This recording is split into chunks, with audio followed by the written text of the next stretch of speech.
Thank you, Mr. President. I'm here because in the next week we are going to, it looks, vote on a House-passed bill to prevent an impending highway funding gap. Now, we must pass this bill to avoid funding disruptions and to avoid all the job losses that would follow from funding disruptions, all of which could begin literally in weeks if we don't pass this bill. But I have to say, the House highway bill is woefully inadequate. It is a, frankly, pathetic measure.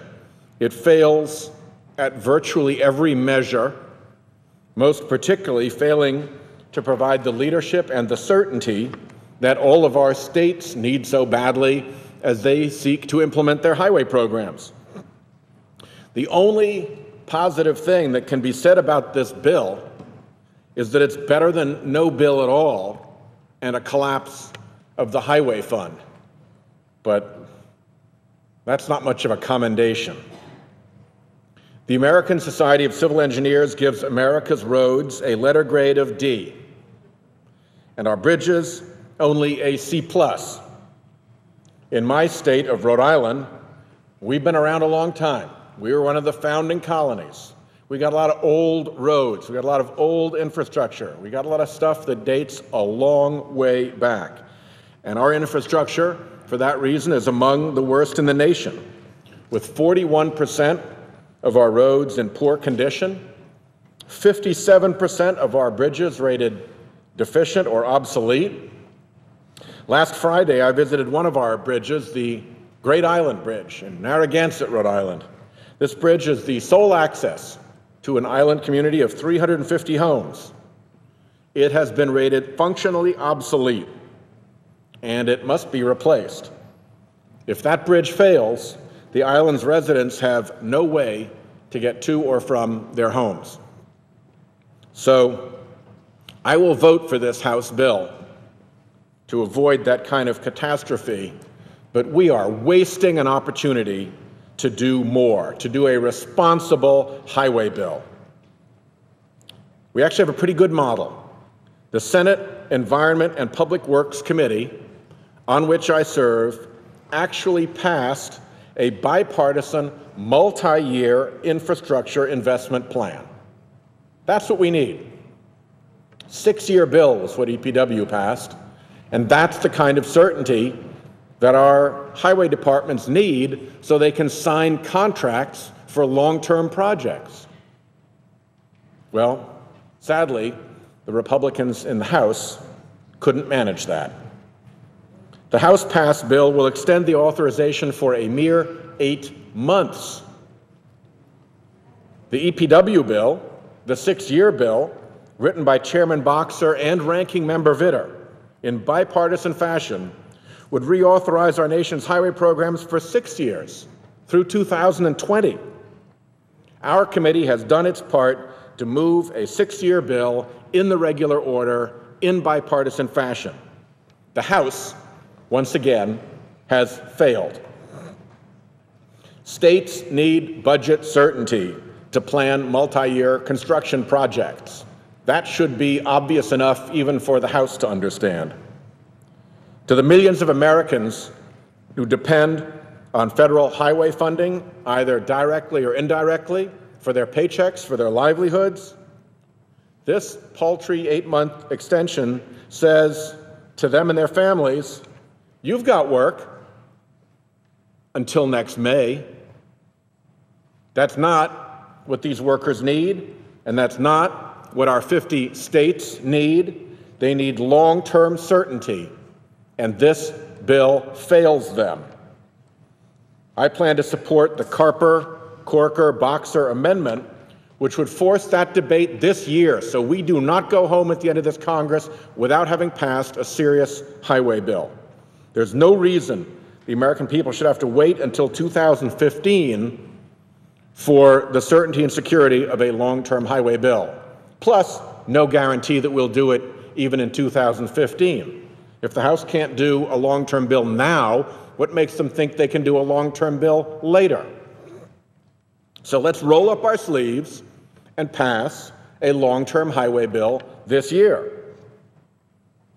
The House bill also fails to provide any real solution to highway funding, to the widening revenue gap in the Highway Trust Fund. The federal gas tax at 18.4 cents per gallon is not indexed to inflation, and Congress hasn't touched it in 20 years. So it should be no surprise that it's no longer providing the revenue support that it used to. Plus, thankfully, cars get more fuel efficient, which is great for drivers, lowers their fuel expense, but it lowers highway revenues further. The House bill completely ignores that larger problem of how we pay for our highways in favor of a short-term funding patch with gimmicky one-time budget offsets that have nothing to do with highway use. We had the United States Chamber of Commerce in the Environment and Public Works Committee saying, sure, raise the highway tax a little bit. Let's get the infrastructure that this country needs built. But, Mr. President, instead of crafting a responsible long-term highway plan, the House Republicans are running scared from Tea Party groups. Tea Party groups that don't think the federal government should invest in infrastructure at all.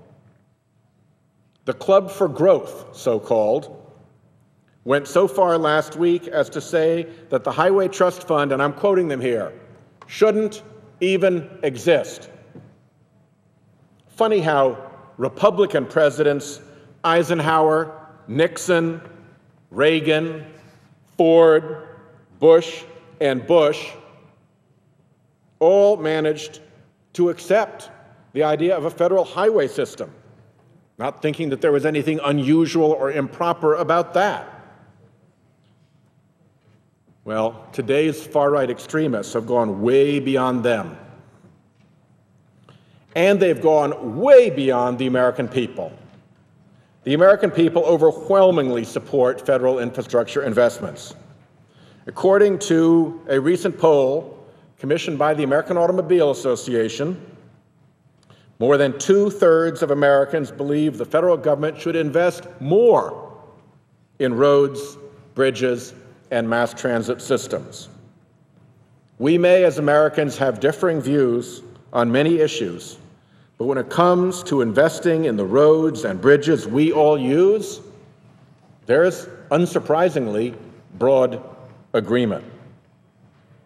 Except, of course, at the far-right fringe, where people hate the government so much that they want the rest of us to drive on bad roads and obsolete bridges. But that kind of extreme ideology hits Americans in the pocketbook. Rhode Islanders, for example, pay an estimated $467 extra each year for car repairs due to bad roads and potholes. So if you're really looking out for the ordinary American, if you're really looking out for the ordinary American consumer, if you're really looking out for the ordinary American consumer's pocketbook, you will invest more in infrastructure so that our cars aren't being banged up and beaten up on bad roads, obsolete bridges, and unfilled potholes. So I am going to hold my nose and vote for this House-passed bill because at this point the only alternative is a shutdown of the highway program. But let's be clear, this bill is a joke that does nothing on long-term investments in our infrastructure, nothing on a sustainable way to pay for them. We should not procrastinate until next May. We should start right now by building off of the bipartisan 6-year bill the Environment and Public Works Committee passed to give our constituents the infrastructure investments they are counting on us for. I thank the chair and I yield the floor, and I note the absence of a quorum.